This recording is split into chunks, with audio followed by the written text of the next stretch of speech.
the most tremendous new musical experience you can have.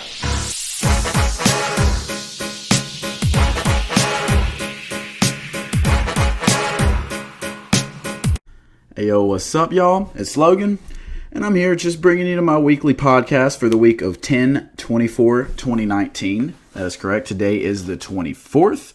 Tomorrow, new music should be dropping on the 25th. We'll get to that shortly, but first I want to go ahead and start off with my usual topic of talking about what I have been listening to this past week.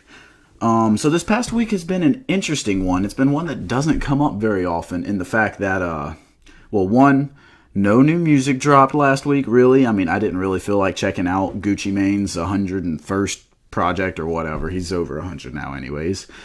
And I did not feel like checking out the G-Eazy Short EP, no interest in that. So I just skipped out on those. That's why you got one of my faves of 2019 videos, just to hold y'all over. So being that I had no new music to listen to, and I've listened to a lot of older music lately, I actually felt like listening to some classic rock this past week. It's very surprising and shocking. Like I said, I like classic rock. I was raised on that a lot because my dad loves it way more than I do. But it's just something that doesn't come up that often since I do listen to such a large variety of rap that I rarely ever do get tired of it. And it by far is my favorite genre. But just to break down like what I've been listening to, because I am actually going to be talking a little bit more about the rock and all that whenever I get to my weekly subject.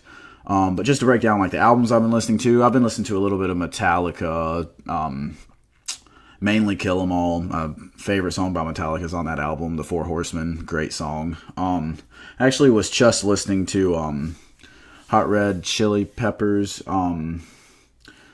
They make some really good music. Listen to a little bit of Motley Crue, some of their greatest hits. Listened to some Black Sabbath earlier, Paranoid, their most acclaimed album. A little bit of Eagles, Hotel California, Queens, and Night at the Opera. Just stuff like that. Just a lot of classic rock spanning multiple different generations. I might get to a little bit of Linkin Park later, depending on if there's anything to listen to tonight or not. We'll see. And with that, let me go ahead and do this smooth segue into talking about what should be coming out tonight.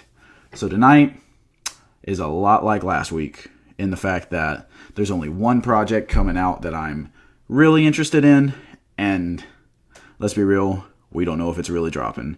Just like we said last week with Playboi Carti's Whole Lotta Red, didn't know if it would drop, it didn't drop. This week, Kanye has announced that he will be putting out Jesus is King on October 25th, yes, tomorrow. Now again, as we know, he said this would come out a few weeks ago, close to a month ago at this point, and it didn't. So, also knowing Kanye's track, his record here of just not dropping out projects on time. Kids See Ghosts came out on time. Ye came out on time. 808s actually came out a day early. He has had some that have come out on time, but at the same time, we had to wait like almost 2 years for The Life of Pablo. He has a history of doing this, so I guess we will wait and see. I don't have my hopes up. It does help that Kanye did tweet about it. Yeah. Since last time, it was all based off of speculation of like, Kim tweeted about it, Kim Kardashian, and then like a couple of other people who were close to Kanye kept on saying, oh no, it'll come out Friday. Nope, never. It didn't drop Friday. It's coming out Sunday after his performance in Chicago. Blah, blah, blah, blah, blah. Never dropped at all. So maybe it drops, maybe it doesn't. If it does, album of the year. I'm a huge Ye fan, can't help it. I will review it fairly, don't worry. But I am very excited for this project. Very excited to see where he goes. I always love Kanye whenever he starts talking about more religious stuff. Ultralight Beam's one of my favorite songs by him. Jesus Walks, one of my favorite songs by him. So whenever he approaches concepts and discussions like that, it's always interesting. I do like the idea of him putting out a gospel album, as long as it doesn't actually reach into like that Kirk Franklin gospel section. I want it to still be rap, just with the Christian element in there, because he does do a great job with that.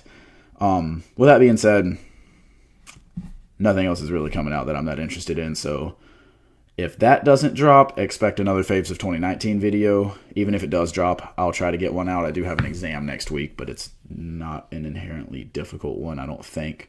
So I should be able to get 2 videos out next week and then another podcast. We'll see how that goes. With that being said, that's pretty much those 2 things. And my main topic that I want to talk about this week, since it is relating to what I've been doing this week, are, what are your, or well, in my case, I will talk about what are my favorite albums, favorite artists, favorite genres outside of rap. You can answer this in the comment section if you feel like it, if you want to share some of your favorite artists and all that.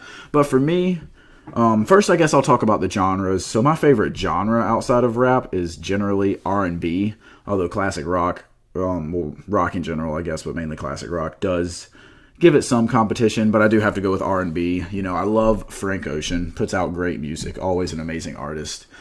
The Weeknd, I love The Weeknd. Those are my 2 main current day R&B artists, but don't get me wrong, I listen to more. I listen to like Division. I'm running on blanks off the top of my head, but I listen to a lot of Daniel Caesar, love him. I'm probably going to be doing a Faves of 2019 video for Case Study 1 because I loved that project, so expect that. But then also older artists, Michael Jackson, if you include him into that category, although he's more pop, but he kind of fits in there. Same with Prince, rock/R&B, he kind of fits in there. But like Stevie Wonder, Marvin Gaye, as much as it kills me to say R. Kelly, he did have some good music. People like that. I love Jodeci, great group. Boys to Men. Yeah, I like a lot of R&B. Now, whenever we get more into classic rock, my favorite by far, Metallica. You got to get a little bit of Pink Floyd in there for that psychedelic storytelling. Led Zeppelin, you can't skip them. The Beatles, of course, they just transcended the music genre so much and made so much out of it. Like, every genre is benefiting from the work they did. Queen, of course, they fit into that same category. They just came later on and didn't do quite as much, but still, amazing band there. I love Linkin Park. I love how they're able to blend elements of classic rock, current rock, metal, and rap all together. That's amazing. Genre blending doesn't always work, but when it does, I'm a huge fan of it, and they do a great job with that.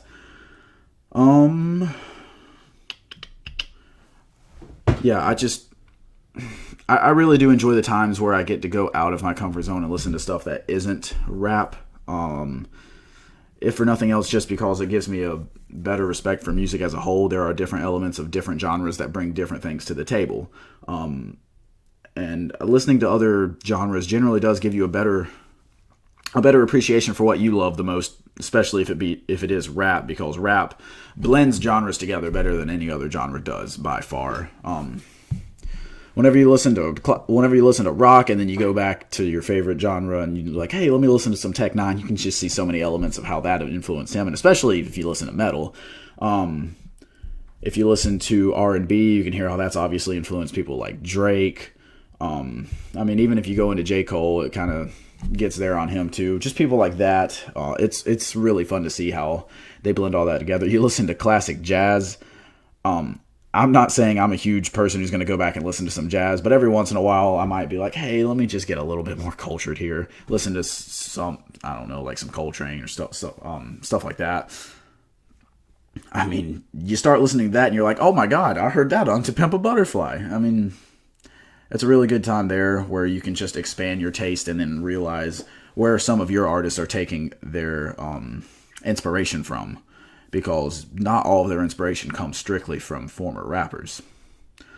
So, yeah, that's just some of my favorites outside of the genre. If you want to leave yours in the comment section, please do. If you liked my artist, leave a like and comment, sub. If you didn't like the artist that I named, you can still leave a like. It's fine. It's just my opinion. You have every right to have your own opinion, of course. But yeah, if you enjoyed this video, please like, comment, sub, share, all those great things. I appreciate y'all watching. Hopefully, keep your fingers crossed, Jesus is King does drop so I can get a new review out. But if not, you should still expect a Faves of 2019 review out. I appreciate y'all watching, sticking with me. and I will see y'all next time.